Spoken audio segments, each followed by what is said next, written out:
Marion, would you be able to, this is the meeting of the Just Transition Subcommittee of the Vermont Climate Council on September the 15th, 2022. Welcome, everybody. Thanks for being here together. We have a good agenda of activities today. Please reintroduce yourself to the group in the chat, including if you are a member of the public. We want to know who you are, so you can see who we are. And we always try to start with something we are grateful for. We're going to just begin our meeting with a quick check-in around this agenda that I'm going to walk through, and making sure we are all comfortable with the minutes from last time. Thank you, Sarah Phillips, for doing that. And we already have a volunteer, Anna. Anna's last name is pronounced Gunther.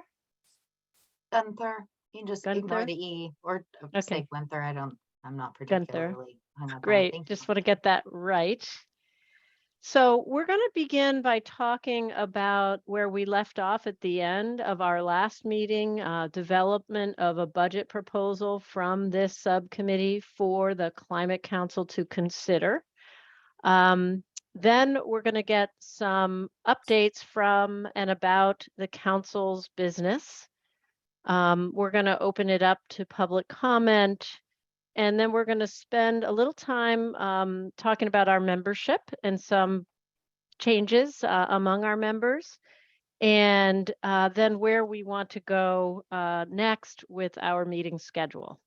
So that's the agenda we've outlined.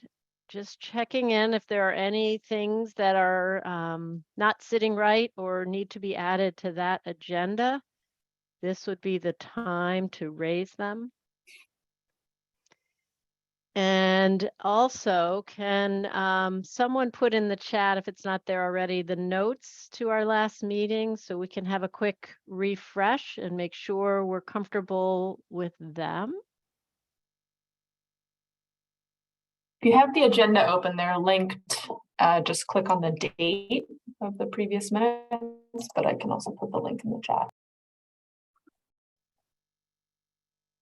Actually not linked in the agenda, unfortunately. They are. They're just not Vermont blue. It doesn't show it. Yeah, that's because they were sent to me as PDF, so I could only link them in PDF, which doesn't turn the link blue. Sorry. Thank you. Weird. So I am going to just assume if you have any concerns or issues or additions to the notes, please share them now. And without any other comments, I'm going to consider them accepted. Thank you all.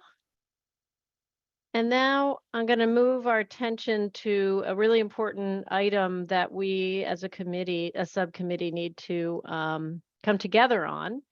And it is an opportunity to potentially influence the future budget for the work that our subcommittee wants to see included in the state budget around the climate action plan and work, the Climate Council work. So we left off last month. You delegated this responsibility to a small group, which I helped convene, and it included myself and Kashka and Claire and Carrie and Abby and Sarah.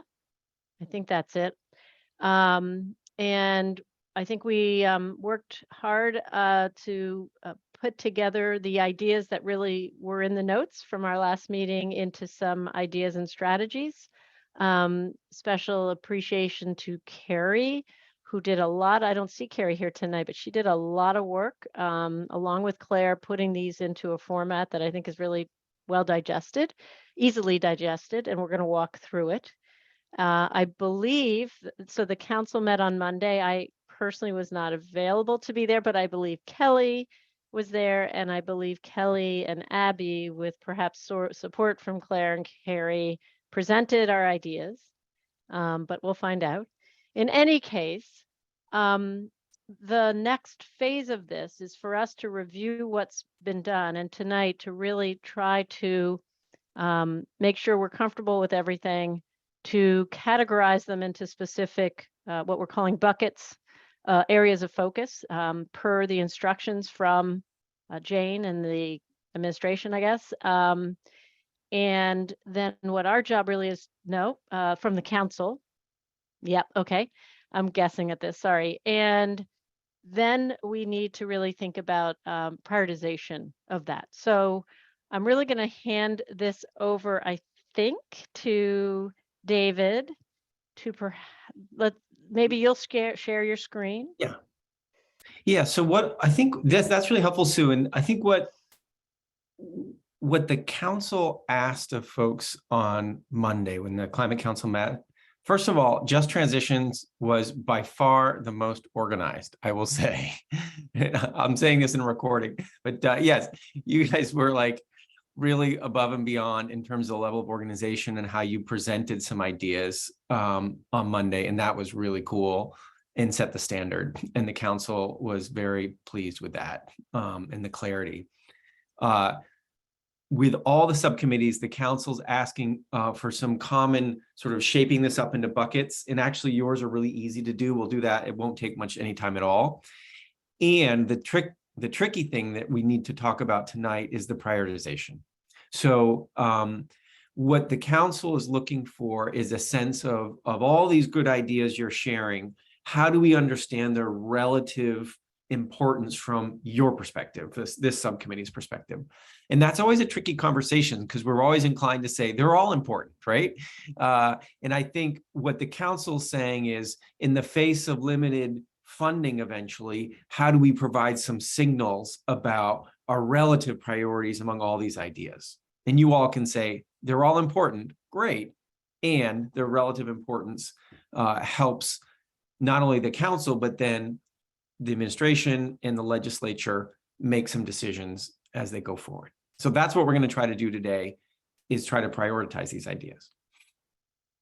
So the first thing to do, though, is for you all as a full group to look at them, because the subgroup worked really hard on them and they got sent over email. Hopefully you've seen them, but let's walk through them, and I'll ask maybe Kelly or Sue or somebody who's been more involved in the development of them, because I really was not at all involved in the development of this, just to walk through and tell us a little bit more about these ideas that you're putting on the table. And then we can talk about them a little bit and then do a little exercise around prioritization. So I'm not sure the right person to do that. Kashka, you've also been involved in putting these together in that group. So if you all want to trade off a little bit in walking us through, I'm not sure the right person right now to do it. I'm happy to start it off and maybe ask for supplementary support. And a reminder that really this came from bullets that we all kind of developed, and Claire is helpful, also there to help. So we talked about our group, the need to do direct engagement with community members. This is something that we have all recognized as not adequate in the previous year of work, and why that is important and how to address it. And then we also really looked for specific outcomes and kind of a ballpark figure on how much that might cost. So as you can see, we think it's key to build relationships and to build trust, that we really need to support our partners and get, real individuals from frontline communities engaged in our work. So I guess that has a ballpark of $400,000, sorry, which is based on, every county having some engagement and outcomes. We also really wanted to make sure there was a budget for compensation for participants. We know and have discussed at length how essential that is for ensuring engagement and equity of engagement. And we have been struggling with that in our very work. We see the need, as we've discussed it, for both stipends for community members to come to meetings, as well as the ongoing need for our counselors who aren't staff of organizations that have a salary to do this, but are volunteering their time, that they should be compensated at a higher rate than they are now, and both for their time in council meetings or subcommittee meetings, as well as outside of meetings on task forces and the like. If anyone wants to add into this, I'm just going through it quickly. We wanted to be sure to follow up on the training work that we had talked about, specifically training around our guiding principles. So we've put forward these principles, but we know they're not simple to bring and integrate into our work. And we talked at length about training. So we wanted to put that right in there. Capacity. We've targeted legislators, state agency folks who are implementing the plan. And we want to think about how many individuals. We thought it made the most sense to hire a trained consultant to do that work. Generational engagement. This was a specific thought that I think evolved in our group. I'm not sure it came from this subcommittee meeting, but really from especially Carrie's work in the DEC, and she's overseeing some engagement as well, and wanting to target both youth and elders. And there's a specific goal for that and some for that. Keep going. Generational engagement and communications and marketing.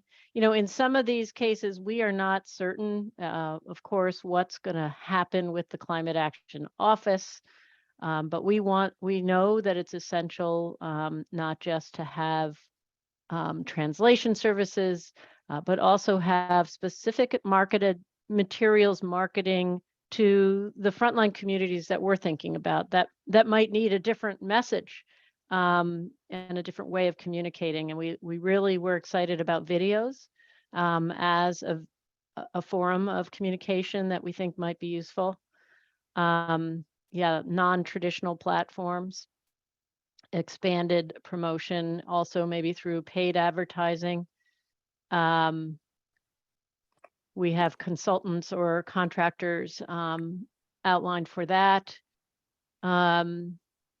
Action opportunities. Can someone help me with that? Sorry, this is Claire. Took me a minute to get off mute.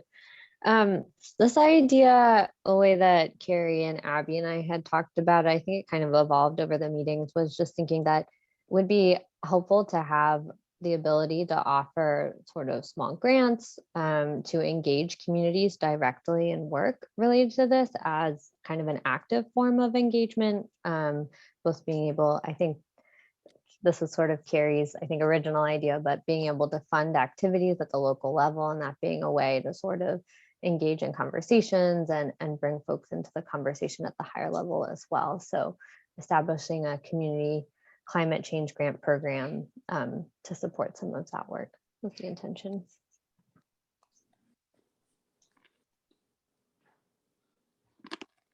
Thanks, Claire. Thank you. I'm remembering now. And then sort of we put, again, specifically translation services as its own item based on what we think isn't able to be covered by the Climate Action Office, but we kind of think that would be.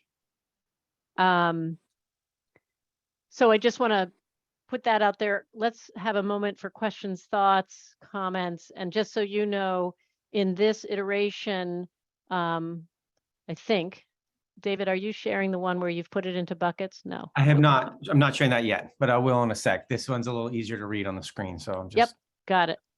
So any questions, comments on this? Indra, go ahead. Yeah. Yeah, so if this budget is to be approved, who will have the authority to decide, like, what the guidelines and metrics are for the grant recipient or the target, how do we target? Is it going to be the Climate Council, or will it be the Just Transition drafting that, coming together and doing that in the implementation phase of this budget? Yeah, let me step way back and say this is an aspirational budget that we're putting our hopes and dreams there.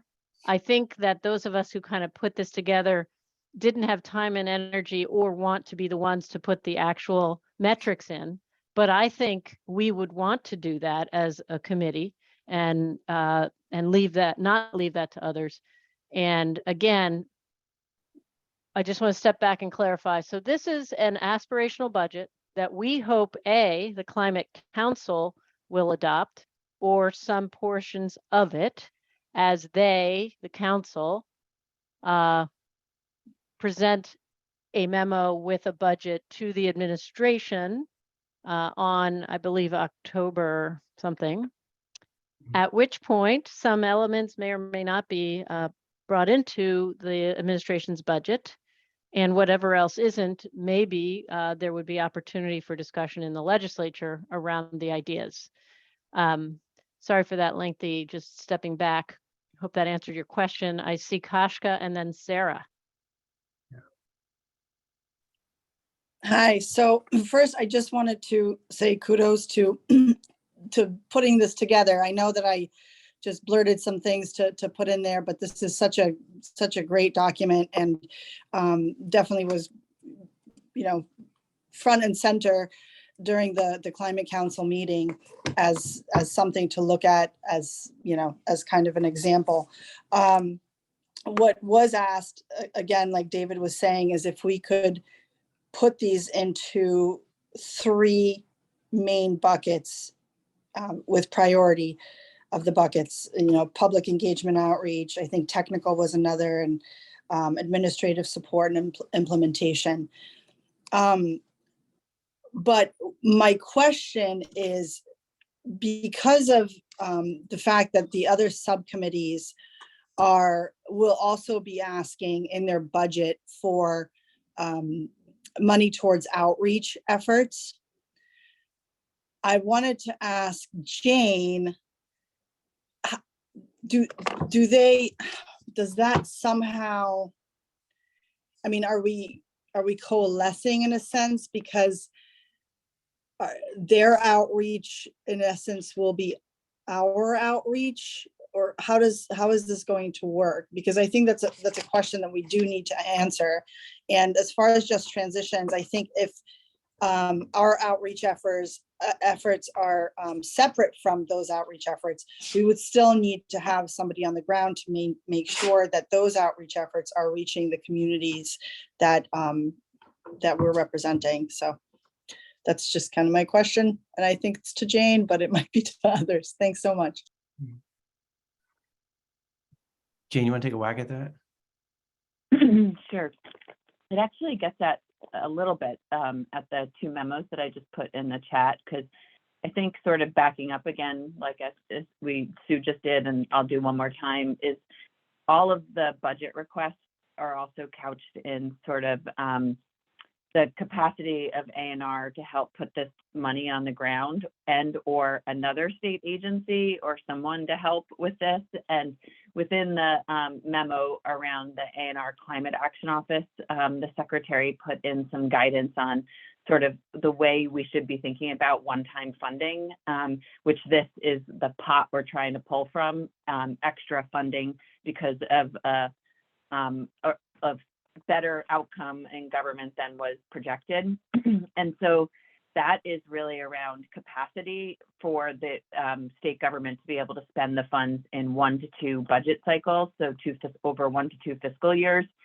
And I will just say that, all of the engagement requests, especially if they're all coming to the Agency of Natural Resources to help administer, we do not have capacity to do all of them. And so I think that as we start to think about how this all gets put forward into a memo, that will really be, lifted up through the governor's office, and then ultimately also through other avenues with the legislature to advocate for additional funding for these kinds of projects and programs. we'll have to be always thinking about, and state staff will be asked to discuss how the priorities will come together and how we'll provide capacity. So I don't really have a clear answer other than, Kashka, I think you're astute to notice that public engagement is a priority for all the subcommittees. And we have the public engagement task group that is largely staffed by all of you. And so we'll be thinking about with all of you how we prioritize and how that works into the public engagement strategy. And then also, I'll say that also tied to this, the contract with CBI is wrapping up in the next few weeks to a month. And David will no longer be on contractual services with us, and we're putting forward a new facilitation and public services RFP.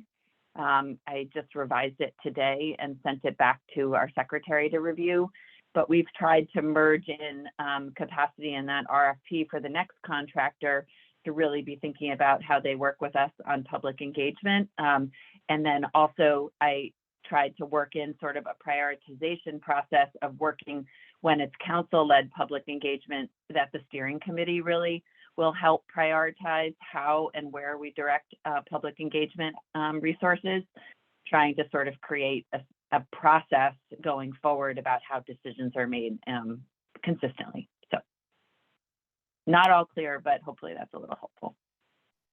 Yeah, and I just want to echo that this is a process that will evolve. And I think for some of us who have been or are in state government, you see how you put ideas on the table, some of which filter forward and some of which don't. And I think you're asking an important question that we can't answer tonight, nor do I think we at this moment in this process need to figure that out, because I think there's going to be proposals from each of the different subcommittees that will come to the council that will then try to mesh. And then maybe it'll make into a budget, and then eventually the people in government or contractors from the government will try to work it all together. Sorry, that's just another answer to your question, Kashka. I hope that helps. And I see Sarah and then Marian. Yeah, thanks, Sue. I guess I did review this by email, but I didn't have the chance to talk with you all. And so I see that part of it is based on an additional full-time staff member at A&R to support this, administering this work, right? Although half of a full-time staff members listed under one piece and half someplace else. So if I understand it right, I guess my question and my thought is around adding staff positions within state government is kind of a cumbersome process and not one that is easily undertaken.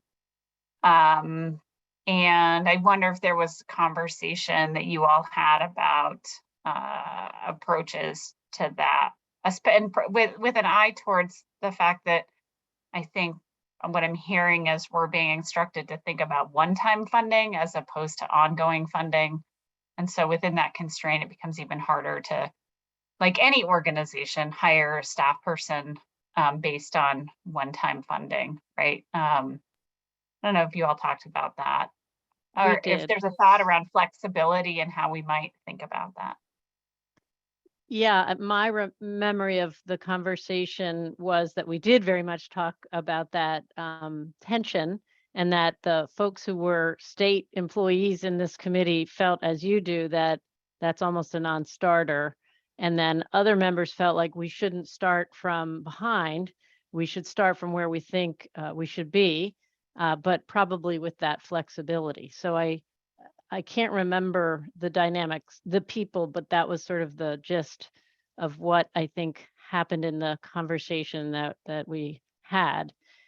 And we can decide it's such a non-starter, it's not a good idea, or we can be aspirational and say this isn't a one-time, this needs to be ongoing, and that's our imprint on it.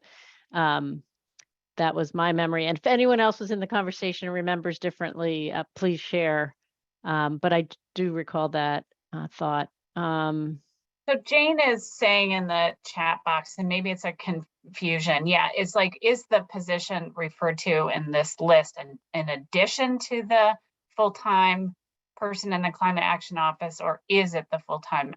And I think Claire's saying, no, we were thinking of a new position.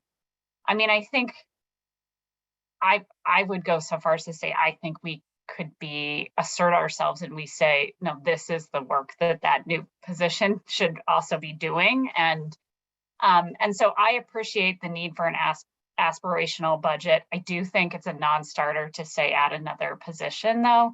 And so I wonder if we leave it in there and then just want to name that we recognize that could be challenging and that this could also be the work of the new position that's being added to the Climate Office specifically for public engagement. Yeah, and I think we might add that. I know there's some asterisks, there's some items, bullet points at the bottom that we could maybe put that there if that seems appropriate. We could name that exact that's what I point. was thinking. Just name it in the bullet as an asterisk, so something to be considered that we would support. I mean, the question is out there whether this group supports it. I certainly strategically think that that's probably more realistic for us. And I think the group was also realizing that from the perspective of where folks in state government sit, it is a strategic thing, but from the perspective of the legislature, it may have a little more possibility, but also may be difficult. Anyway, let's put that in the parking lot to visit. And I'm taking some notes that I'll share on a different version of this, so I can share those notes back. So I've just captured that. And I'd like to just have a few more questions that are kind of unanswered. Marion, you had your hand up, but now you don't, but Kashka does. Marion, did you have a comment or question? Well, I was circling back to Kashka's question. I can add quickly and I think Claire and I were the only ones at the Science and Data Subcommittee meeting today, but they spoke, and it was their first meeting to talk about budget items. So I think pros and cons of you all doing such a good job and being ahead of the game. They actually referenced your document and really spoke a lot about data needs around public engagement and around education on the science of climate change. And I think there was a suggestion, and they'll likely format it this way, is they're going to try and cross-reference your funding requests in their memo development. The cons of you all having it out first is that you can't cross-reference anybody else's, but just wanted to throw that out there, that they're trying to look and see if they can cross-reference in their memo or whatever they develop. So just wanted to flag that. That's the next steps for that. Go ahead, So, David. if I may, I think this gets a little bit to this conversation we've had around roles as well of the subcommittee, right? Because we're not, in this conversation, in this proposal, we're not saying, here's $1.2 million for the Just Transitions Committee subcommittee to go do something with, right? That's not what we're doing here. We're providing advice to the council, which then provides advice to the governor, to the administration and to the Congress about a budget, right? And then the implementing of that budget happens through state government, whether it's the Climate Office or some other place, right? This subcommittee and the Public Engagement Task Group are going to be critical partners in the implementation, right? In advising whoever is doing it, the Climate Office. But it's not like, oh, this is Just Transitions bucket of money, this is Science and Data's bucket of money. It's not like that, right? This is a budget for the state government. And we will all continue, you all will continue on as crucial advisors, helping to guide the state in its use of that money. Is that a fair representation of this? So I want to make sure we're not having this idea of somehow like, oh, well, this is our money and that subcommittee is going to go have their money. We're going to collectively say, these are some priorities. We're probably all going to have a priority around public engagement and outreach. And someone's going to need to do the hard work of tying that together and actually executing on that. That is how I see it. And I think that's really helpful for you to clarify so that it's not thought that, oh, this is what we're doing, right? And nor is it our part of a budget. It is our proposal into a budget that is evolving, a piece of which the council will offer up to the administration, the council's point of view and priorities. Yeah. And, you know, I do want to say this is very aspirational. And I think what's really good is it clarifies, I think, some of what we've talked about and learned and felt frustrated about the lack thereof, and puts it out for others to digest and think about. It is ambitious, however. And by the way, these are very big ballpark figures that we're just plunking there. They have some thought, but they're not like the number, right? We're putting it out there as a thought. So again, I want clarifying questions or concerns, especially anything that's missing or doesn't sit right. I appreciate Sarah's point, and we're going to put that as a note to come back to. But I do want us to have enough time to take on the exercise of prioritization, because as important as the ideas are, they all won't be adopted. So how we as a group come to prioritize is really important, because probably only a small portion of these ideas, at least in the outset, may be possible. At least that's my experience. Maybe I'm wrong. Right. Questions, clarifying questions, things that are missing, things that don't feel right. Okay, why don't we move to the prioritization? Thanks, David and Indra. Yeah, so I think there's two things to do. One is we actually prepared a little survey thing that we take these 8 ideas or how many ideas they are, and we're going to ask you to sort of just put them in rank order and then look at the results. Again, it's a little gimmicky, and I know it creates some frustrations of like, no, but these two things go together, you know, so it's not perfect. So let's do that. And then let's have a conversation about the results and see if we actually think a little bit differently, right? So let's do the sort of survey piece of this. And then let's think about how we might adjust that, because surveys are never really all that great. Can I ask, David, there is one other thing, which is the buckets. Did you want to do that first or after? We can talk about buckets for a second. I had an interesting thing happen when I tried to do it myself, just as a curiosity. And as Jane put in the chat earlier in the meeting, you get to scroll up a ways in the chat, there's actually 4 buckets that came out of that climate council meeting.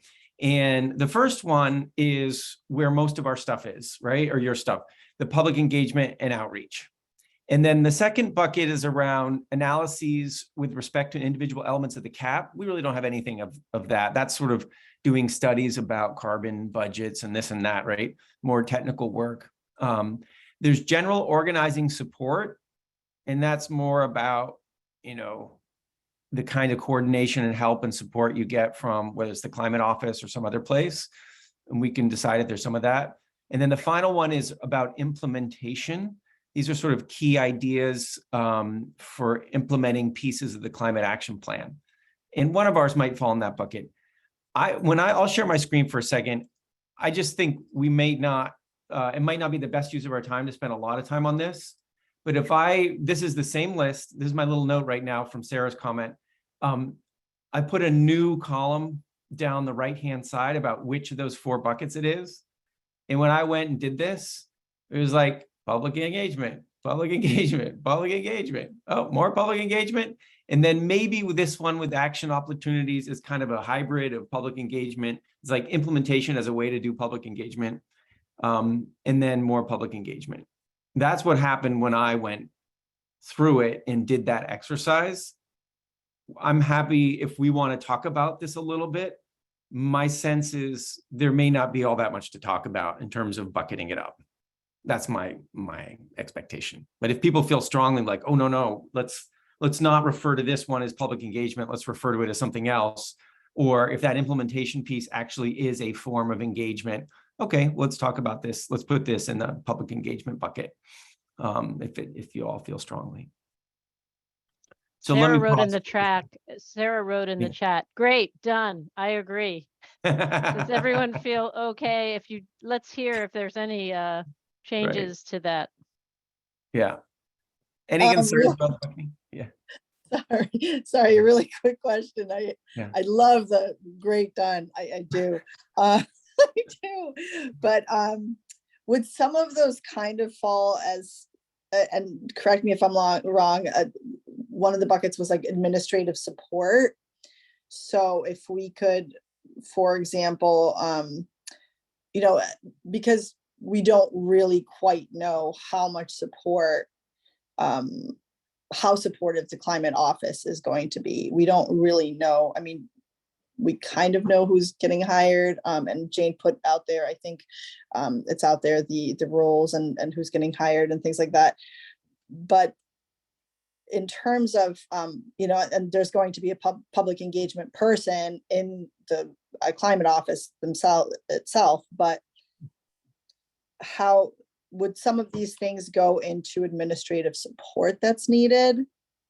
Like, would some of, I don't know, So just putting it it's out a good there. question. Yeah, it's a great question, Kashka. And I think one way to think about it would be that administrative support bucket is separate from, say, the support for doing the public engagement. You know what I mean? Like, there is administrative support that needs to happen to make this occur, right? But that bucket that they put in that says administrative support was more general, like making sure the subcommittees are functioning well, and, you know, making sure someone's staffing the task groups, and, you know, there's coordination among all the different subcommittees. So.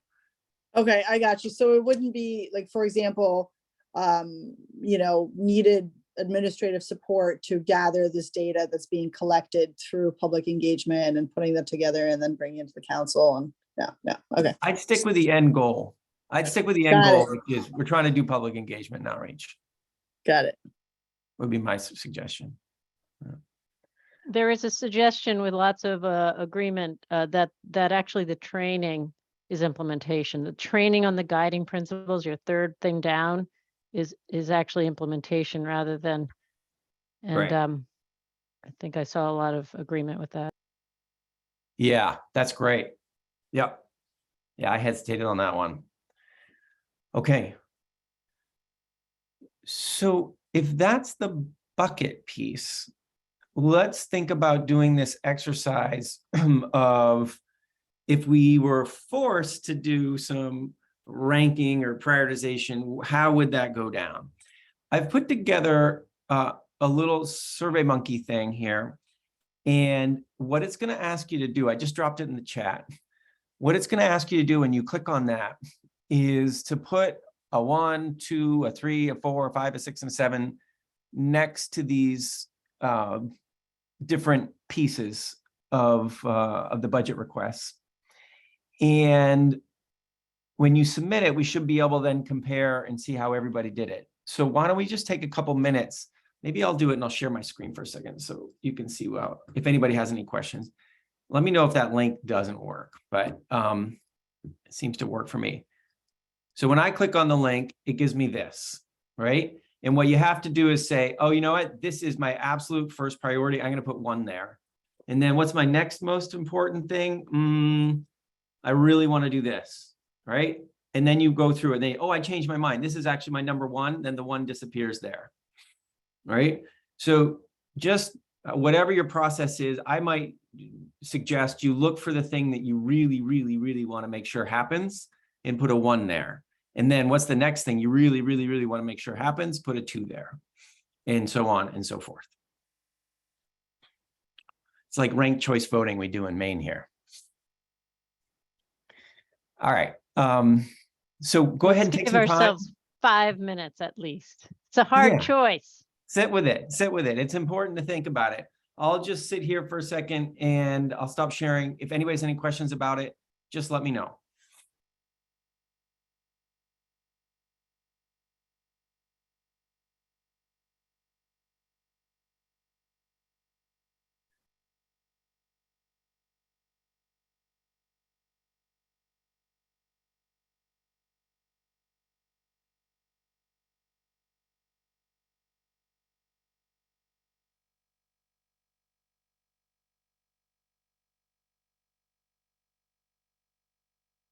David, sorry, I just got a text. I'm on my phone and it's hard for me to do everything. Can you send Mona the link to the meeting, please?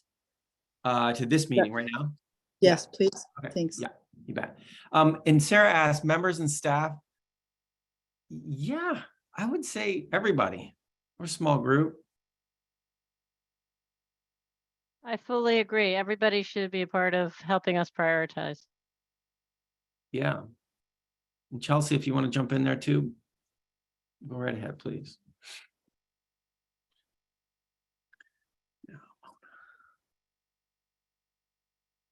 Does Mona want that in an email or to her, just to her to her phone? She's here. Oh, she's already here. Okay, there we go. Hey, Mona. Hi, how are you? Good. We're doing a little exercise right now where we just looked at all those good budget ideas that were presented on Monday to the council. We talked about them for a little bit, and now we're doing an exercise to try to prioritize them. And I'm going to put it back in the chat, a link to a survey. And that survey Okay. allows you to sort of choose what's your number one, what's your number two, what's your number three. So that's what we're Excellent. doing. Thank you. Thank you. I'm Okay. sorry I was having difficulty. The link was not working. I had to shut off my phone and reopen it again to be able to get in. So I'm really sorry. I'm glad you So made I it. will. Thank you. I want to ask a question of Jane, and maybe even Claire. You know, the issue of translation services. I think it is. I think it is a legal requirement. I'm just wondering whether we should be putting this in our budget prioritization because it's a must do. That I wonder, have we heard from you that the Climate Action Office is already undertaking this? And I think we didn't even put money on this because we felt like this is a must happen and is going to happen, but we wanted to not lose track of it. So we have a modest budget in the Climate Office that we've been using and drawing on for translation services. And we will have that indefinitely. And then A&R is finalizing its language access plan and about to do stakeholder engagement on it in the coming months, which will have a formal plan for the whole agency on how we do translation across the agency on documents and beyond. But the Climate Office has sort of been proceeding in our own path on our own charter. And now the agency will have a formal plan. But yes, we have funding for it. I think we keep roughly, but it's roughly like $10,000 in the Climate Office budget. And we've been keeping it that way because we've been advertising that translation services are available, and nobody's called on us to do it yet. Marion did, and based on Claire's suggestion, we created written access to say in 11 different languages saying translation services were available, and also created videos, which you've probably seen on or might have noticed on our website, so that we also had videos that said you could have any section of the Climate Action Plan translated, but again, no one's asked.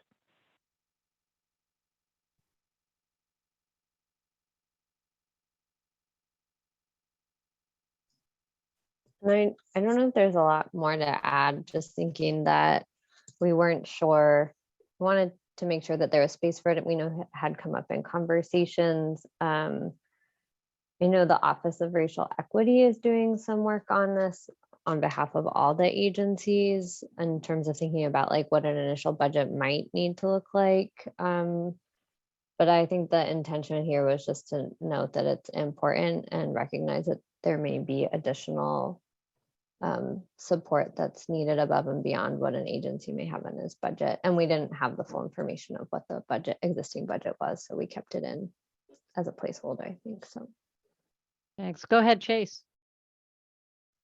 Yeah, I was just wondering, Jane, how were the offers for translation done? Were they in English? No, they were in multiple different languages. Yeah, I'm wondering, basically, I'm thinking about like potential barriers and having to take an affirmative action to get the information could be a pretty big barrier, especially if you're busy, you have a lot of things going on in your life. So it's good to know that the offer for translation was made available in lots of different languages. I'm assuming like the 11 or 13 predominant languages. But yeah, it seems like requiring requests does create a barrier to access. Although, like, totally awesome that the services could be provided, you know.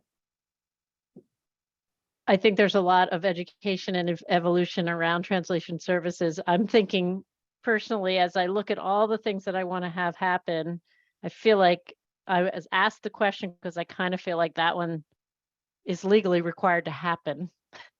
And maybe these other things aren't necessarily. So for me, that helped me hear that there's a little bit put aside, 10,000, which is only a start. To your point, Chase, there's probably a lot more we could do. So my sense though is that meeting the legal requirement doesn't require a particularly robust or affirmative approach. And I think that's the difference here, is that we're promoting in this proposal something that's much more affirmative and proactive in terms of providing engagement in multiple languages. And certainly people will disagree with what the legal requirement is, but that's was my sort of comment around my sense is that often we do the minimum. And I think it's good for us to promote something more than the minimum. And I want to add something to that too, Sarah. Like, for example, I think some of the things that we've, some of the barriers that we've come across even through these meetings. And I know that, we're supposed to be up here and just offering advice and leading. But at the same moment, you have individuals here like Mona who are within their community. And if there was more support for members who are already present, coming to meetings, or who are engaged in other ways through community engagement that's already been done from Just Transitions members or from other, if we could support those community members to support their communities in whatever language they're able to, if there was, money for that could potentially overlap translation services to support of community members. Does that make sense? Instead of having its own bucket. Yeah, and it correlates with the direct engagement with community members topic. Right.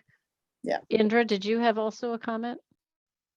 Yeah, so I think it's something that will come after when we start discussing. But, as I was ranking earlier when I was trying to create, it didn't occur to me.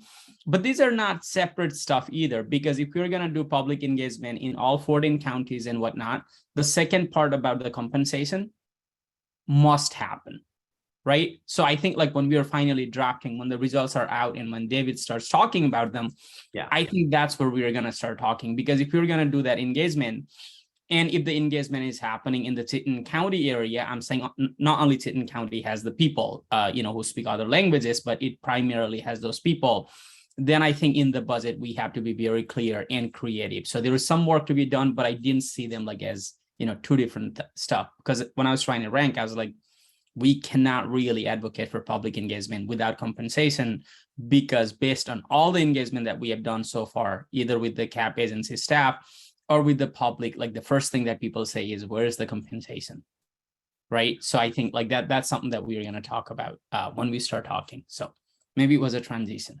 I think it's a great transition.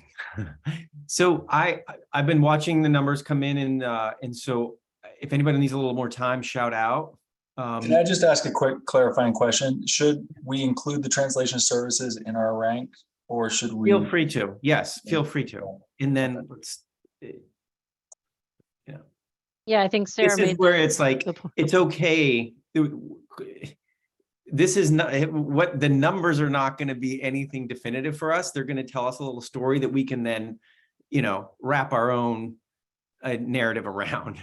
So let me share the screen that I have. And then obviously this may shift a little bit if folks are finishing up. So this is how the output I get, which is not super intuitive, but let me just walk you through it.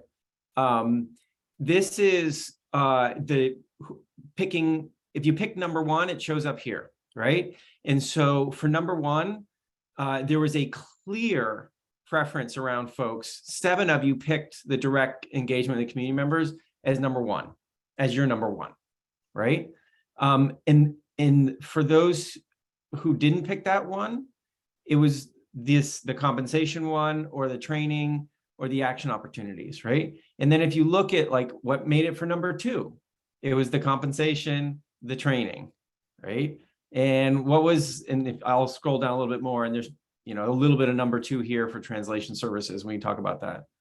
And what was most typical number 3, again, if it wasn't number 2, is number 3 or 4 for this, and the same with training, right? So there's a story emerging from these numbers that among your top 3, 4 are these, right? And these are rising to the top. Now, it could be we also put translation up there in the context of we think this is a requirement and an important piece, or we think it could be embedded into this direct engagement piece, right? So you could have that, that's your story you want to tell. But the numbers, what they are showing is that the direct engagement, the compensation, the training are really rising to the top.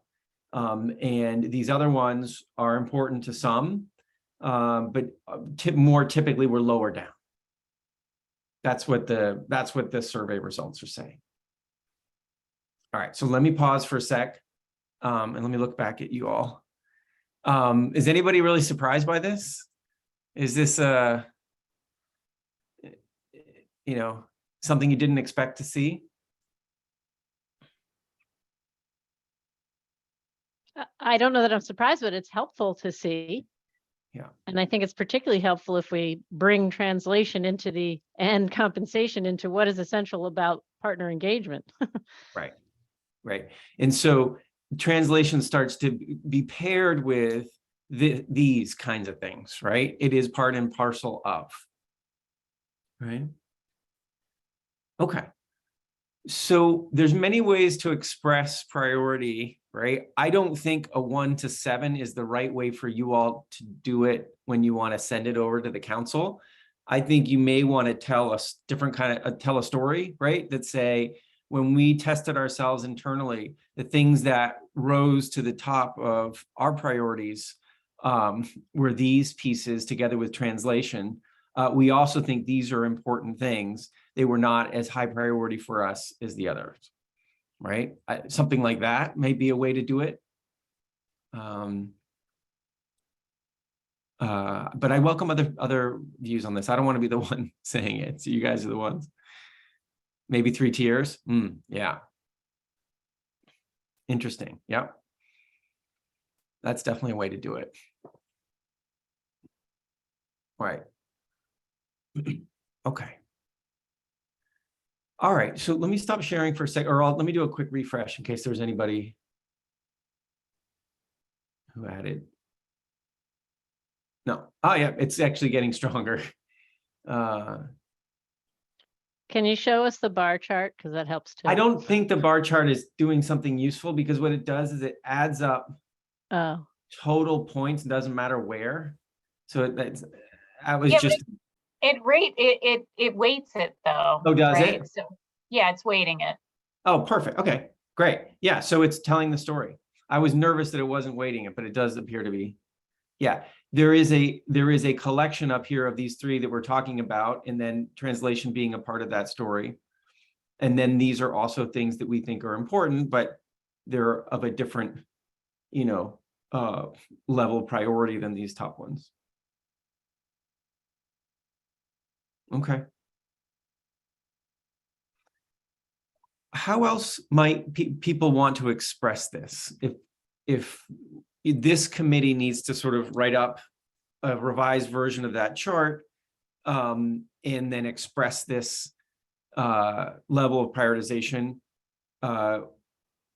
would you want to just essentially break it into these two buckets and talk about how these things are intimately connected?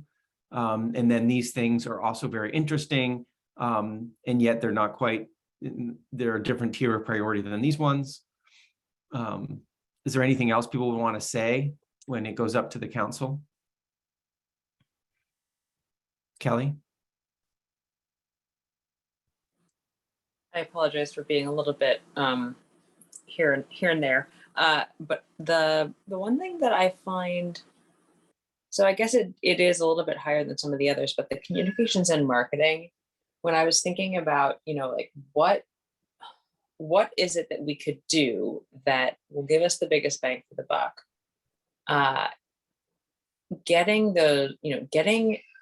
We need to have someone who's paid to do this, because having a volunteer do communications and marketing is not really feasible. So getting videos, especially, because that was something I think that was people were thinking that's really important. It's not a huge amount of the total amount we're talking about, but it's not a tiny amount. So I was a little bit surprised to see how low that ended up on the priorities. Just something I wanted to bring up, because I think that that's where we really do need a little extra boost from professional support, if it's done right. Yeah, and so I'd be interested to hear others' reactions. It's kind of similar, like what you were trying to do with translation services, to say, to do this well, there may be a need for some materials in marketing and communications support. I'd be interested if others share that view, but I see hands as well. Mona, go ahead, please. Thank you. Now, I was just wondering, training of the guiding principle, is this for the state stakeholders or for the community, like me, or community members, or why did you put money for this? People they can read English and they will understand what are the guiding principles, and they try to use it in their work and stuff like this. So I'm not sure training who. Yeah, I know folks have talked about. Yeah, could someone jump in who is focused on that? And this has been something that you all as a full subcommittee have talked about before, but Claire, did you want to mention what the logic was there? Or Kashka? Well, I can speak to it a little bit. I think it's something we've talked about for a while, particularly when the guiding principles kind of came out and the tools and bringing them to the subcommittees.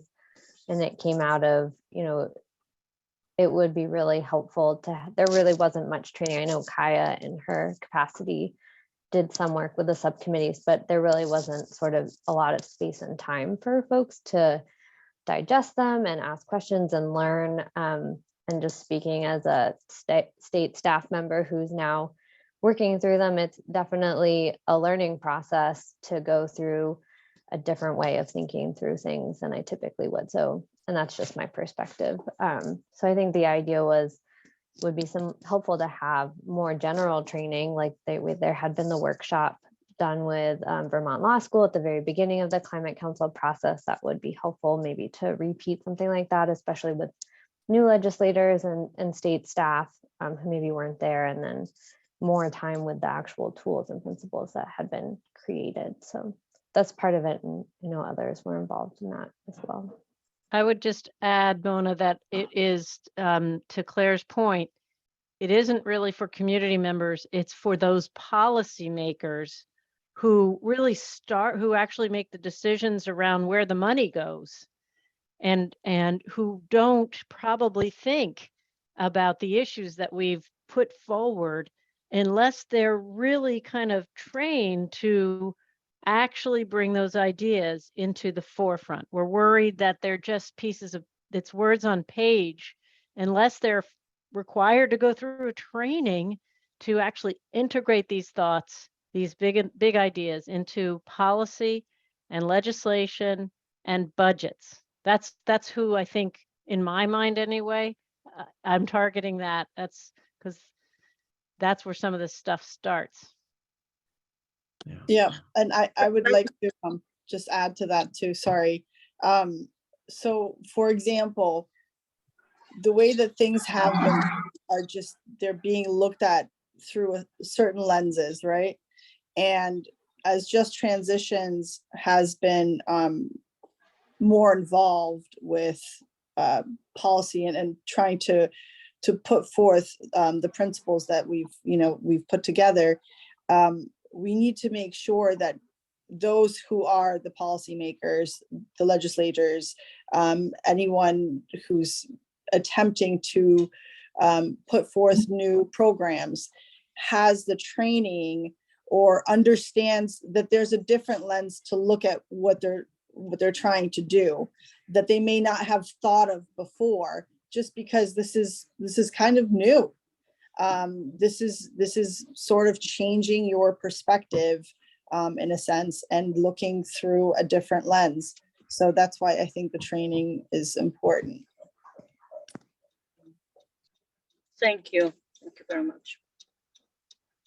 Nice. Okay, that's helpful. All right, so it sounds like we've kind of done it. Kaska, did you have your hand up for another reason as well? Did you want to say something else? I need to Sorry, lower yeah, my hand. I did. I actually wanted to talk about the marketing and what Kelly was talking about. I think it is really important to have some materials, and I think that especially for frontline communities, I think videos, I think flyers, I think, Capstone has done a great job in putting things in people's hands, but having some sort of an effort where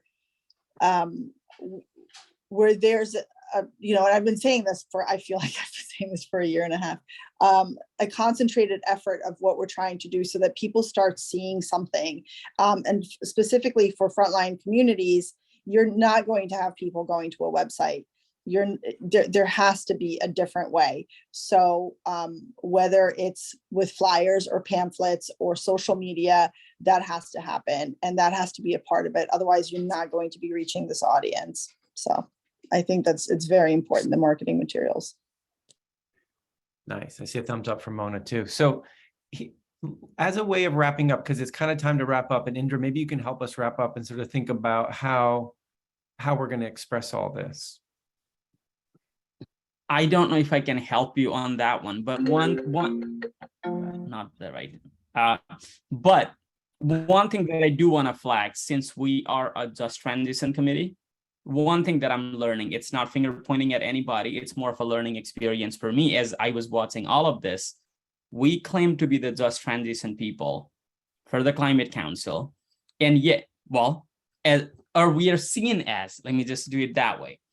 But even when we are thinking about the public engagement and whatnot, some of the elements, basic elements of equity were missing and we're seeing in a separate, like we didn't do it intentionally, but I think it is a lesson learned for us moving forward, right? Like when we were thinking about public engagement, rather than thinking public engagement as separate from translation and the compensation for people who don't have the resources to attend meeting, moving forward, maybe that should be in of itself an element. For example, when organizations do the DEI work as a separate work, I go and say, wait a second, it's not separate. It's a part of the work that you do every day.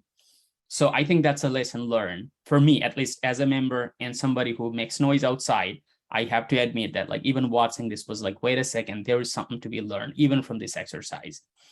That one. And I think, like, moving forward, what I do see from my perspective is maybe we, rather than, dividing it up into 2 or 3 different tiers, but like trying to see if there is a way we can pull some elements from the other side into like some of the stuff that we do. For example, public engagement may have a sub, budget line of translation, marketing, and whatnot included in it. But marketing can be the second tier budget expenses based on the survey result that we saw as being like, we are going to do the mass production of the video or stuff like that I was trying to show y'all. That's what we created when we did the outreach. I think we can divide it up and add like sub budget line into that. That's what I was thinking. But again, that's a lot more work. But can I respond to Indra? Because I think you're absolutely right. And what I think we tried to do by putting a budget line item is to say you can't do engagement without translation services, without specific investment in unique outreach and materials, flyers and videos to the folks we're trying to reach who are different. And I think you're right. I think where it really got hard is prioritizing. But I think what we were trying to do in putting forth budget items is to say, you got to have money for this. You can't do it without it. But I don't think we did that well. And I think what you're suggesting is that might be what the memo really does. And it puts it all together under the topic of engagement. You have to have money for this. This is our number, and this and this. Maybe that's really it, integrated.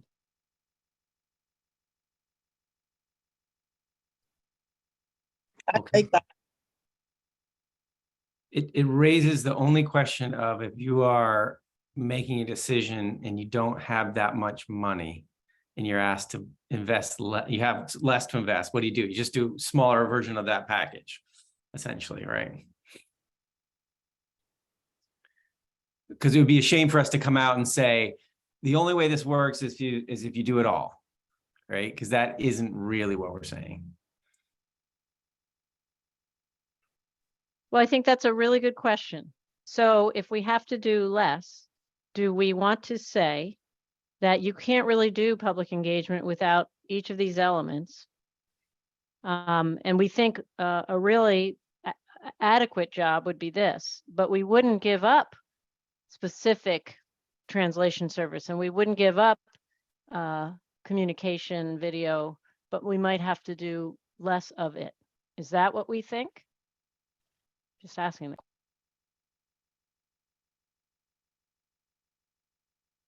I think having it underneath shows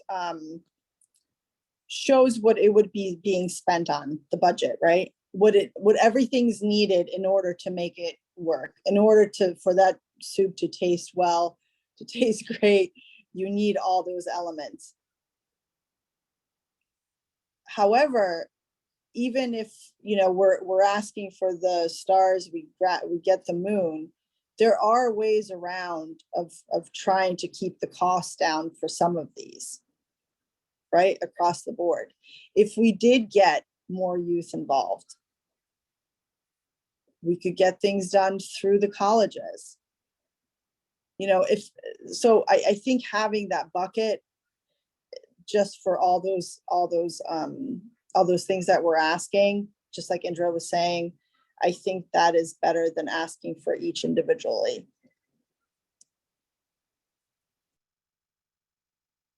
Okay.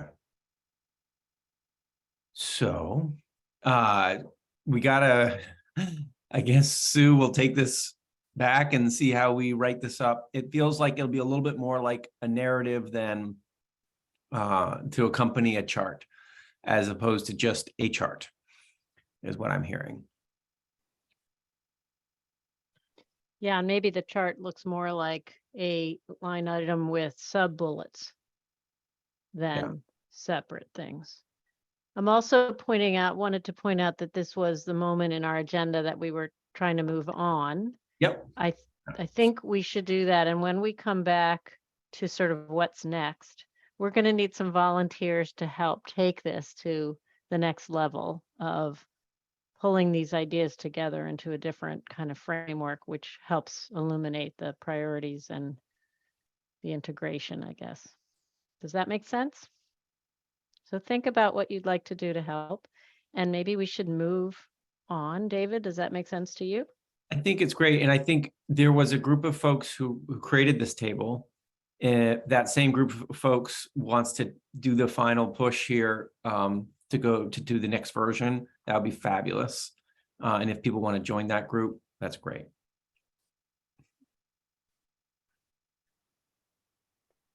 So I would say thanks, everybody, and happy to move on to the next thing. Good. And that group would, yes, put it in the chat if you want to join that group. Good point. So we want to get to kind of updates from the council itself, and especially the task groups. And so, you know, we have, I think, 5 different items: transportation, public engagement toolkit, the public service department, RFI, and anything else.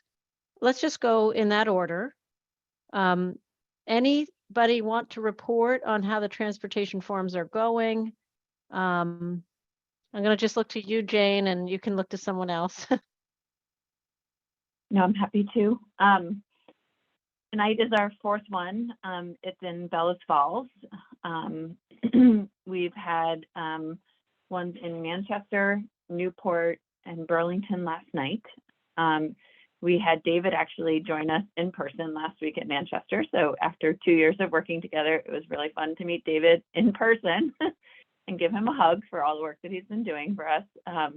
That's been a highlight. We can just stop there. We got to meet David in person. That was great.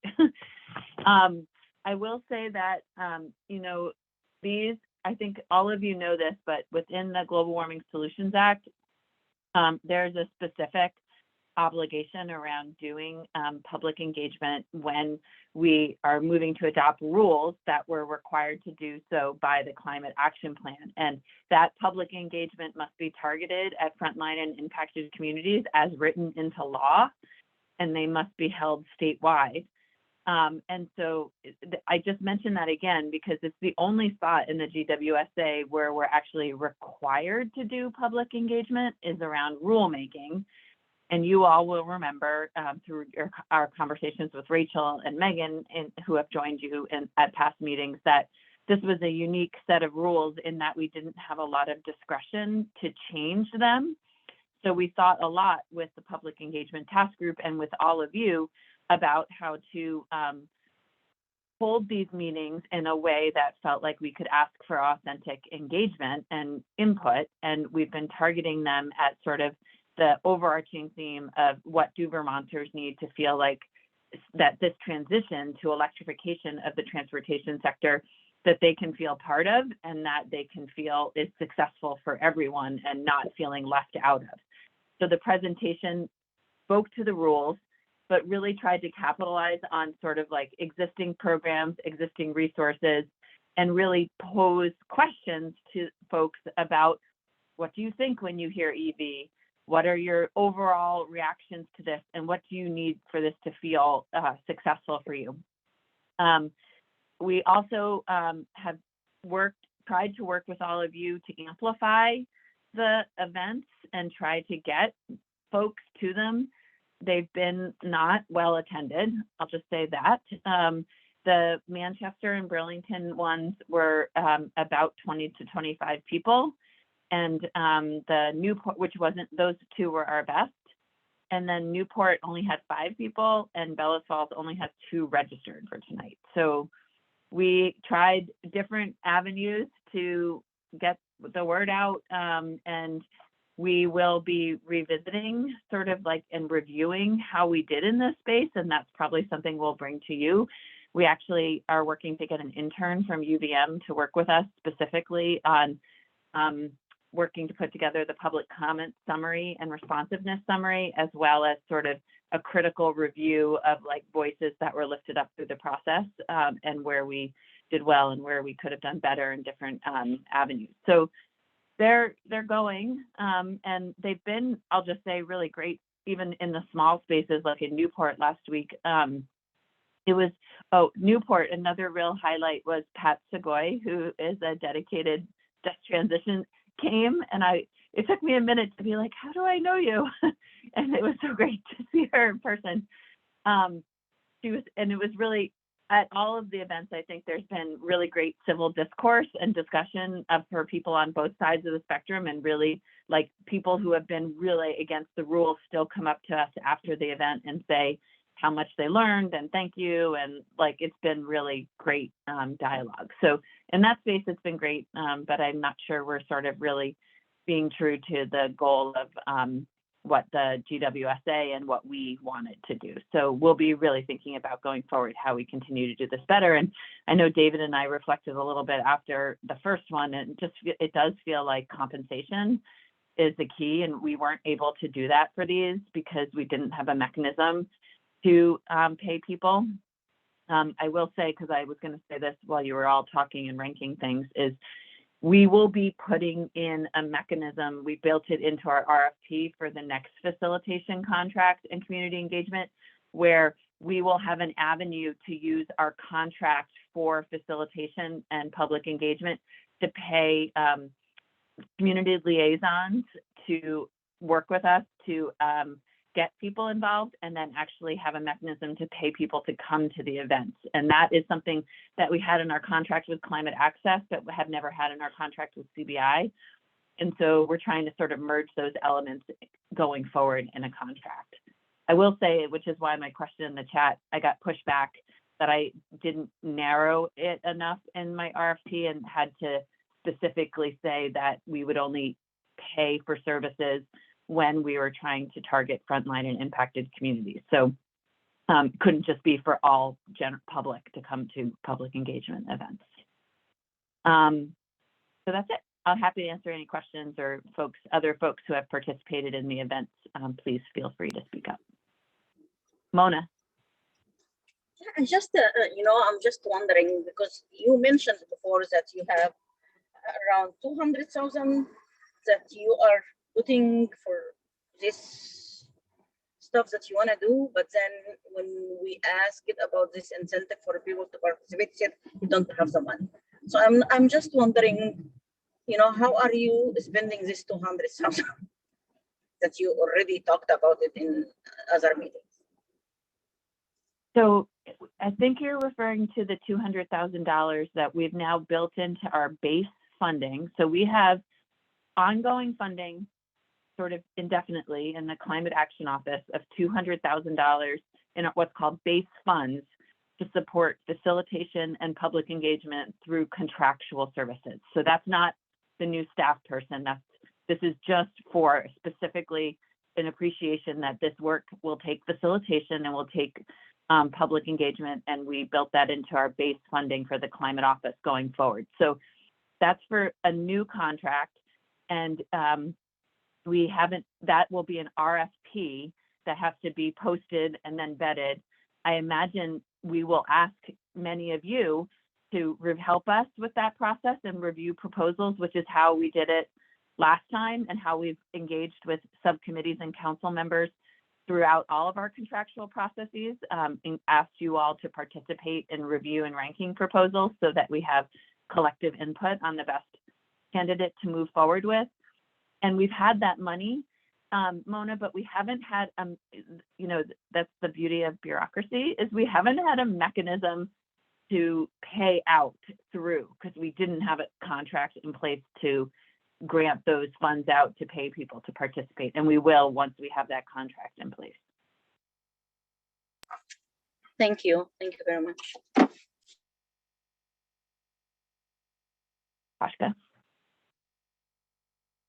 I think, if I may, so it would be probably helpful to hear how it works through government contracts. For example, I think some of the frustration is if there's if there's money in the bucket, why can't that be used to basically say, go into Mona's community, have this, they already have this hall, they have the ability to reach about 400 people.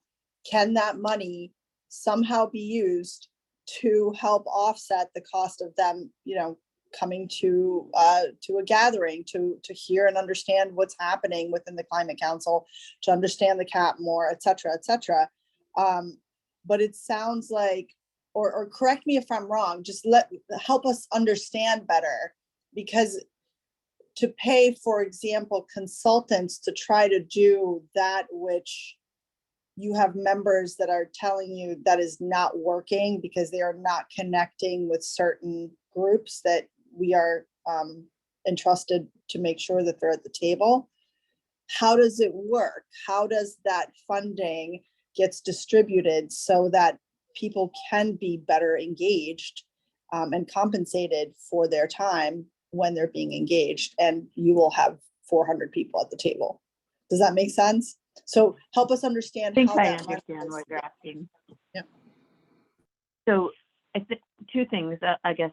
One, the contract, I'll just say, you know, we can only do through a contract what's in the scope of services. So, and we can continue, like we've added time and money to this contract with Consensus Building Institute. But we can't change the scope of work because that was what was originally bid on when contractors were asked to bid. So we'd never had in the scope of work paying for community liaisons and paying the public to participate. So we've been able to keep Consensus Building Institute on board longer, supported with funding that was actually allocated to climate access originally to beef up some of the components in CBI's original scope of work, like supporting public engagement and stakeholder meetings. But that original scope of work was never there for payment for community liaisons or paying people to participate. We're trying to build that kind of flexibility into the next contract because the state can't just, you have to have a mechanism for the state to pay money out to people, right? And it's not that easy for us to give money out. So we're trying to do that now through an RFP that different vendors will bid on, that will give us a cost and a proposal on how they'll handle paying community liaisons or paying the public frontline and impacted communities to participate in events. And then whoever we select for that contract will be able to manage that through collaboration with Just Transitions and the Public Engagement Task Group, and then invoice us for that work. But hopefully it won't just be the contractor going out, it will be working with community partners and people who live in those communities. And we'll build that into the contract this time so that that's there to activate people on the ground who are the frontline people who know the people, who know the work communities and can do the work. It's just pretty much a bureaucratic umbrella to get us to be able to make those payments, which we don't have right now, but we know is necessary. So I think that's part of the frustration, right? Because the RFP is not going to be put forth by frontline community members, right? Or the proposal isn't going to be put forth. It's going to be put by some agency. But for example, would you be able to do something like that with CBI, where there's an underlined item that portion of whatever they're doing needs to go to community members and stipends for those who participate, for example, because, you know, we don't know how to us, it's just kind of simple. You've got a bucket, do this, get it done, right? I think we're talking about the same thing, Kashka, totally. And this is getting really awkward. I almost feel like David needs to leave this conversation because likely Consensus Building Institute will bid on this RFP I'm talking about. So we're getting into a really uncomfortable conversation at this point for me. I apologize, but I love David. Yeah, but other folks will bid too, and then we'll have an open, transparent vetting process that we'll ask you all to help us rank. But it's it's consultants like CBI that we expect will bid, and then will be the umbrella to get the payments for folks in the community.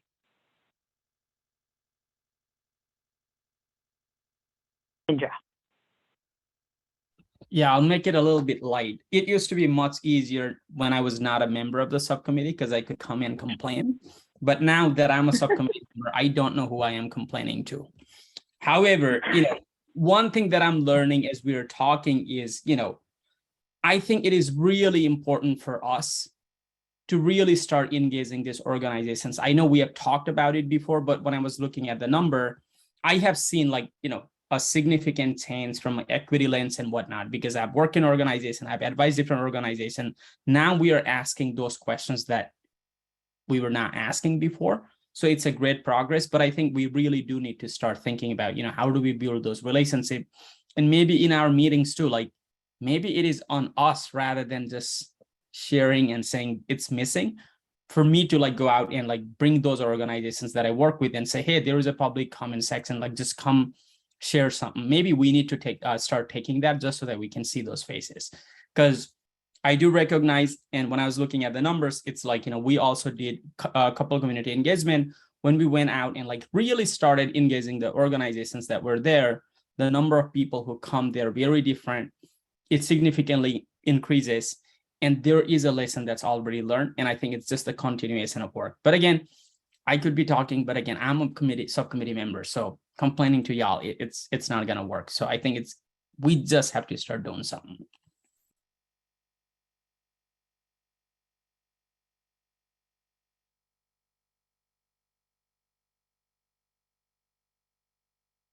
I want to just appreciate the comments and recognize that there's a lot of learning happening, that this is ongoing frustration that is understandable, and that we want to make sure moving forward in the budget and in these RFPs that these elements are included. I think that Jane is sharing that, but it is understandable, and we are hearing that frustration because it feels like it's a repeat. But I'm also going to acknowledge that Jane lives in a box that we don't all live in, and we're going to keep busting out that box. So thank you for all of the comments, and keep them coming, because you're right. And Mona, you've asked a very, very important question. And I think this is a good, if uncomfortable, conversation that needs to be had. So I want to keep moving. The next topic is the Public Engagement Task Group. Is there something else that should be reported out of that task group? I'm seeing heads nodding, not really. Okay. How about the toolkit? I think unfortunately we wanted Virginie to report on that, but she was not able to join today. I'm happy to give a quick update if that's helpful. Yeah, please. So for folks who maybe aren't as aware of the work of the Climate Toolkit Task Group, it was a objective of the Global Warming Solutions Act and also a recommendation from the Climate Action Plan to create a set of resources that municipalities, municipal leaders, select board members, members of conservation and energy commissions, volunteers can use to take climate action at a municipal level. That task group's been meeting for quite a while now. We have members from the Just Transition Subcommittee, from Science and Data, Rural Resilience and Adaptation, and cross-sector, I think, who have been working really hard to think about a framework for a toolkit essentially that would be housed on the climate change website, that speaks at a really basic level to what sort of buckets of climate action municipalities can take across the board, from transportation to agriculture and food systems to conservation to thinking about equity in their communities. And what tools across state government and others should be put into that toolkit, and how do we sort of speak to that at an understandable level. So right now we're really thinking about, we've been meeting with stakeholders from municipal leaders, we've been meeting with folks from across state government to hear about how they want tools represented and sort of lessons learned they have from engaging with municipalities on climate action work. And we're taking that and really distilling it down to how do we categorize resources as ways folks can learn, ways folks can take action, and financial resources that municipalities can use to implement. So really distilling it down to an understandable level for municipalities, acknowledging that a lot of communities don't have capacity to take the action that they may be wanting to take, or sort of to do the learning they may want to learn. So that work's continuing. Virginie brings a really great perspective to that group. And we're hoping to start building that toolkit in the coming months, dependent on our schedule with our IT folks. So happy to answer questions.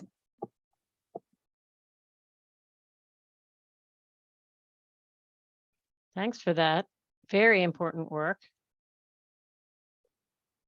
Okay, So then the other topic on this list is Claire still here? It was about the Public Service Department RFI work.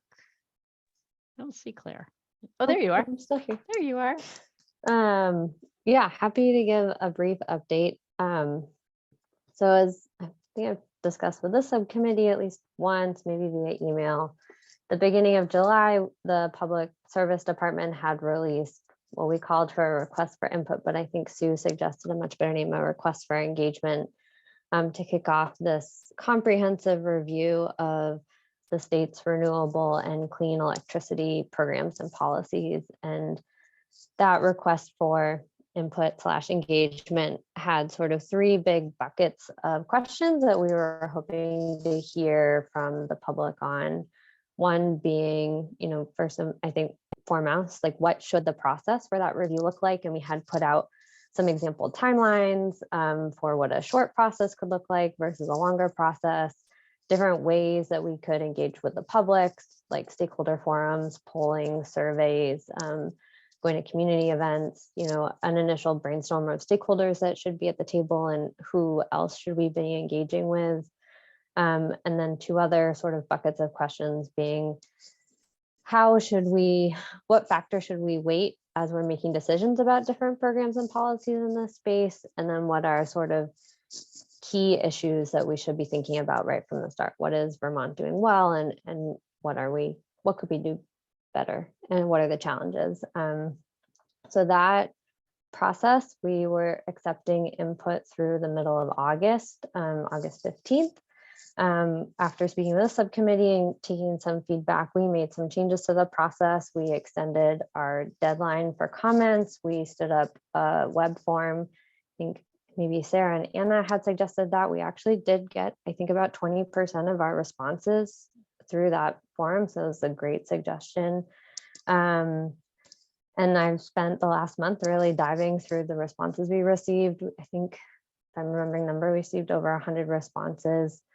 And we had hoped to have sort of a summary and then a sort of new public engagement plan out around now. We're now aiming to have an internal draft of that by the end of this week and hoping to publish that publicly, I think, by the end of the month. But just in terms of high level takeaways so far, I think in terms of the timeline for the process, we feel like the weight of the responses is really leaning toward the longer process with more robust engagement, trying to reach a much broader array of Vermonters, which, we've been hearing through this group, but it was really great to see that reflected in a lot of the responses that were submitted. We, of course, did receive, some consideration of the shorter timeline, weighing kind of the need to address some really critical priorities and then the urgency of climate change, which again, I think we've heard reflected through this process, that tension between needing to act now, but wanting to really slow down to bring more voices to the table. So that's, things we're thinking about. Got some really great feedback about how we can be a little more innovative. Again, things that we hear from this group with our marketing, how we reach more people through different channels than we're maybe used to using in state government, different social media venues, working through some of the questions we were just talking about with Jane about, how we get money and compensation to folks through different avenues based on what we can work with in state government. So lots of really great feedback on that part, and also the more substantive questions that we're synthesizing and wrestling into a plan that we hope to post publicly, and I'll make sure when that comes out that that's shared with this group. But I think echo what Sebi and Chris had said when I first talked to this group is, this is different than we've started processes in the past, and I think has really sparked a lot of great internal conversation about how we can think a little further outside the box. So I was hoping to have something more concrete to share at this point in September, but we're giving it the time it needs to come together, and we'll share when we have more resources, and hope to keep this group engaged with that process as we move forward. So happy to answer any questions. And of course, we'll share once we do get that posted publicly, the links via email if folks are interested. That would be great if you could share that. I think it sounds really, really cool. And that's exactly why we've been doing this. So I'm happy to hear it. Thank you. And also, I'm just wondering if there's more that this group can do to add to the outreach. Yeah. Yeah, we'll definitely keep that in mind. We've been, working on kind of solidifying what our budget for the effort is and working through the synthesis. But I think one of the things I'm learning is we're gonna, I hear the voices like we just need to start doing something, and we'll be learning as we go, and need to be flexible. So again, yeah, I would love to keep talking with this group about it. I've started engaging more permanently with a public engagement task group, specifically so we can kind of think in synergies and align efforts where that makes sense. So yeah. Thank you. Okay, is there anything else that this group is involved with in a subgroup or whatever? Chase, yay, please report in. Yeah, thanks, Sue. Appreciate it. So yeah, I got some updates from the biomass task group. The task group has extended the amount of time that they're going to hear from pretty much experts, both about greenhouse gas emissions, but also the health impacts of burning wood to create electricity. So in some upcoming meetings, we'll be hearing from folks who study in particular, like what happens when you burn wood biomass, the harmful pollutants that come out of it, and sort of the amounts and rates of that pollution. We, as you all know, have not in that task group heard from community members who are impacted directly from the burning of wood biomass to create electricity generation, which in the context of one of the two facilities in Vermont that does that, the McNeil facility, it's particularly troubling just given its location. It's right next to a really dense part of Burlington's Old North End on one side, and then on the other side of the river, Winooski. And so it's good that we're hearing more about the health impacts. It's a shame that we haven't heard yet from community members, but I think the plan is to begin, and Kashka has been really instrumental in making this happen, but to begin engaging with community members and developing relationships, which is going to take time. And so, unfortunately, the timelines don't line up in this case. And so the recommendations which are going to be made next month will go forward without community involvement or engagement. And so one thing that I think would be really important for this group to consider is, well, let me just back up a second. One part of the potential recommendations would be naming the things that haven't yet occurred that need to. And so one thing that this group could do that would be really helpful is identifying those processes, those actions that could and should be taken but haven't yet occurred. And then those could be put into the recommendations so that maybe the task group doesn't disband next month, but continues the work. And that's when public engagement and hearing from community members could occur. So I think that's pretty much the update. So what do you need from us, Chase? It's so hard, Kashka. Yeah, I mean, like, it would be so wonderful if we could get folks to come to the next meeting and to speak their truth. But, doing that is so much easier to say than actually doing. And there's so much that goes into that, building trust and relationships. It just hasn't happened yet. So I just want to name the difficulty there. But given the short timeline we're on, that would be amazing, but really difficult. Looking beyond October to the possibility that the task group is going to continue to meet, to the extent we can start doing outreach and building relationships, we could also have that longer timeline in mind and start shooting for engagement in that time. Community health organizations, reaching out to the community health center in the Old North End over there could be really good. And thinking about other community groups too, if reaching out to individuals is sort of challenging at this point, could all be good options. Okay, well, this was very helpful. I think it sounds like at a minimum, we wanted to suggest that this task group keep meeting and keep engaging so that there's an evolution essentially of engagement and understanding and voice from the community. And at this moment, that's as much as we probably can do.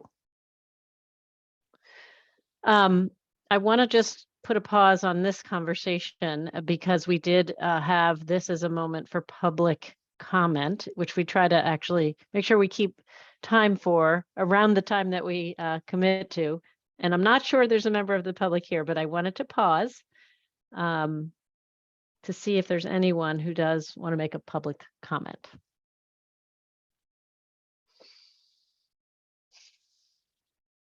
All right.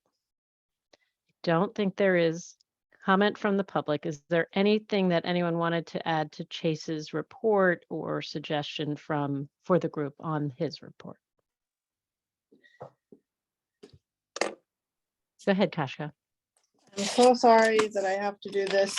This has to do with public comment, and but I think it's important for us to hear. And for those of us that were at the Climate Council meeting, I think you probably heard Annette Smith share her dismay with the Just Transitions subcommittee and how she was treated. She did say that she used to attend the Just Transitions meetings, and needless to say, she no longer does. I did take anyway, it doesn't matter. I did speak to her, directly messaged her, and she ended up giving me a call. So I just wanted to let everyone know that I would like to hear from her directly. And she has called me. Unfortunately, I was driving and it was raining terribly, so I could not hear her nor talk to her. But I plan on speaking to her again, hopefully this weekend, to hear exactly why she felt that way. She's already thanked me very much for just reaching out. And I think that's part of it. I think we need to, even though this might be uncomfortable, I'm going to report to all of you what kind of gripes she has with us and what we've done that we could do better. And I think it's important, no matter what her issues are, I think we need to hear them. And I'll be bringing them back to Just Transition subcommittee members, perhaps through email or perhaps in the next meeting, depending on when we talk. Okay, thanks. Go ahead, Kelly. I was just going to add to that. I think that if I remember correctly from what Annette said, and you can go check the video recording from the council meeting, but I think there were also some concerns about some of the public engagement outreach, not specifically this committee, but how it had been conducted. And she had heard some feedback from people who attended some of the public engagement things that had been done by our contracted, sorry about the background noise, if you're hearing that, the contracted company that was like running the public engagement meetings. And so she had spoken to people who had attended them and felt dissatisfied in some way. She didn't elaborate a lot, but that was another thing that, to like put a little bit more color on this. It's not necessarily this committee, but just overall the public engagement was the thing I heard from Annette that was the biggest thing, but there may be more. And so I do look forward to hearing more from you, Kashka, if you have a chance to connect with her. I think you're right. But there was one positive thing that she did say, and she did feel more heard once the public comment was you know, once the decision was made, to put it kind of in the middle, and you know, we can reflect back on the comments as they go. So that was a positive. Thank you. I didn't even know about all of that. Appreciate the information and the follow-up, and we'll be ready to learn more. I don't want to rush us too much, but we have a little bit more important work to do before we convene in 10 minutes or conclude. And that is, how do we want to proceed from here? And also relative to membership. Sebi, one of our members, has changed his job. So he no longer is working for VPIRG and focused on climate work in Vermont. I think what he is doing is he is staying in Vermont, but he's working remotely in regions to our south. I think also continuing climate work. So we have a question on the floor as to whether we want to continue to have him a member. He offered to resign so that there might be an opening for another person whose work is more involved, or we could not fulfill his position. One idea had been there is a youth member of the Climate Council who has recently been appointed. There was maybe the thought that that member could fill the role because Sebi was a younger person than some of us. And that, as I understand, Marion, that youth member has chosen to pursue a different subcommittee. So that isn't currently an option. So the question is before us, do we want to make any changes to our current roster, given that Sebi's work is no longer in Vermont? He cannot give time to task groups as he had been, and realizes that may be a disadvantage. Any thoughts on that matter? I'm having some luck engaging high school students from Essex, Essex High School, where our, oh my gosh, no, I forget her name. She was so amazing. Somebody help me out. Iris. Oh my gosh, yes. So I've had some luck in engaging with some of the other girls that are juniors and seniors. And I don't know if we would be open to that, but I'm not sure where I should point them, what direction I should point them to, if they would want to be involved, and if we as a committee would want to perhaps think about having them on. Well, I would say, for one thing, that I would be reluctant to make our group bigger, only because of that challenge of quorum. But if I think I saw in the chat at least one voice saying Sebi's a valuable member, even if he's not here.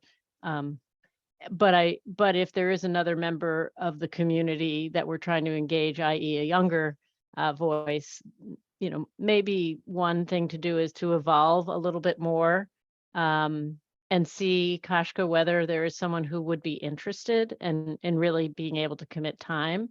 And then we could also evolve and see whether Sebi in his new life doesn't really have time, or does, to come to our meetings. I mean, that might be a way. Why don't we, I'm going to put a proposal. How about we see how it goes in the next 1 or 2 months with Sebi's ability to participate and with Kashka's ability to recruit someone new, maybe. How's that idea? Okay, rather than making any changes. I kind of feel better about that. But the other question before us is, what do we want to do moving forward? One idea is that we actually try to have an in-person gathering that could be a meeting or just a get-together. So that is kind of a fun idea. And, you know, we don't have to have business. We could actually meet one another and have fun together. Like it could be a holiday something, depending on COVID. And I might be able to offer Capstone as a venue. or we could find something else. So I don't know if anybody has that interest, but that's just an idea to put on the table. But with respect to business, Marion, can someone orient us? What is the next? We have this prioritization, we have this budget, we have the council. The council's going to meet when and do what? Like, what role might we have to kind of influence council work in the short run? Or do we really need to meet again before? Does anyone have a sense of that? I'm so sorry I missed Monday's meeting. Anna, do you have a sense of that? No, you raised your hand. I was trying to wave goodbye to David. Sorry. Bye, David. I can take a stab at it, Sue. Oh, bye, David. I'm not sure I have much more clarity than anyone else on this call, but in the short term, your budget memo document has been requested to be sent to the council or sent to me and Jane, and we'll share with the council by October 7th, just for that small group who's working on it. And that's so those can be posted and shared with the council on October 10th to allow them a week to review all of the proposed budget items from all the subcommittees. The council meets on October 17th to have the discussion of all of the proposed budget items and come to consensus around elevating those in a memo to the administration and the legislature. So that's short term. The council does have a meeting in November and again in December. I am making a guess here. They might transition to focus on legislative priorities, but that hasn't been discussed yet. I just think ahead of the legislative session, those might come up. So that could be a role you all play, but I really don't know. We haven't gotten any guidance from the steering committee beyond the budget discussion. So sorry, don't have a lot to add there. Well, that's helpful to remind, especially me, that we have monthly now council meetings. So does this only through group, December though? So just only November, through December. November and December. Yep. I don't enjoy the idea of bringing us all together just to hear downloads on what the council is up to, but maybe that is of enough interest for everyone to reconvene. Maybe after the October meeting is on the 17th. Maybe we should set a meeting between the meeting of the October 17th and November, whatever it is, so that if there is a reason, like we could set that as a target, so, and we could decide, yes, there's a reason to meet, or no, there isn't.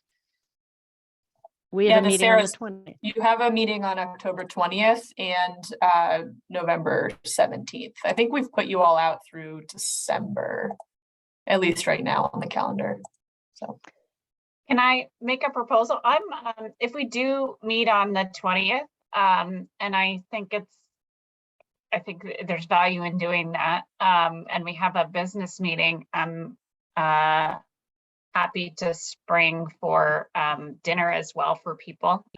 If it's a working meeting, I think I can do that, and would love to see people in person.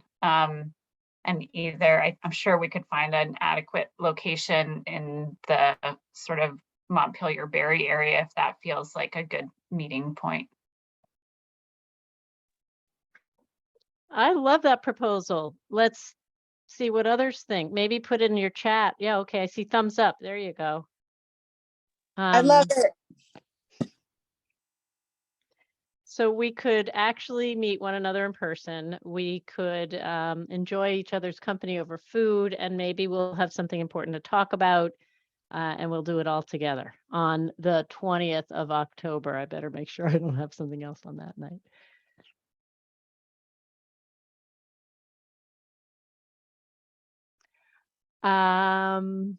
Good. Right. That's not my board meeting. Yay. Okay. I think we've got that. How does recording work if we have a quorum? Goodness. Indra. I think we can, I wonder if we can find a location that has a camera that can record the meeting. I think there's a way to do that. It will take some finagling. I'm happy to work with the co-chairs around logistics. We also Nice. aren't required to record if That's true. it's in person. So minute taking, yes, but we don't, I mean, recordings are really nice, I agree, but you're not required to. So if that's too big a hurdle, we could also leave it. Thanks, Marion. I do think if there's an option for hybrid attendance, that's great. Sounds like Kelly is iffy and Chase has declined celebrating his anniversary with us. Priorities, man. I like the hybrid option because there's lots of reasons to wonder how we're all going to feel in a month. But I love the idea of putting it out there. Chase, happy early anniversary. That's great. Thank you. Appreciate that. Well, I think this is a great way to end this meeting tonight. Sarah, thanks so much for that great proposal. And thanks to everybody who participated. Kashka, you have a comment. I'm sorry. Your hand is up. No? Okay. Oh, that was maybe a thumbs up. All right. Well, with lots of great fortune, we will be able to meet one another in person with food and a reason to feel good in times that are tough. And I really appreciate everybody coming together to have tough conversations about really important things in a tough time. I saw this morning when I woke up pictures of Pakistan, and it really puts into perspective the importance of this work. It's brutal. So stay positive, be the light, and thank you for everything you do. Bye, everybody. Thanks, everyone. Thanks. Thanks, everyone.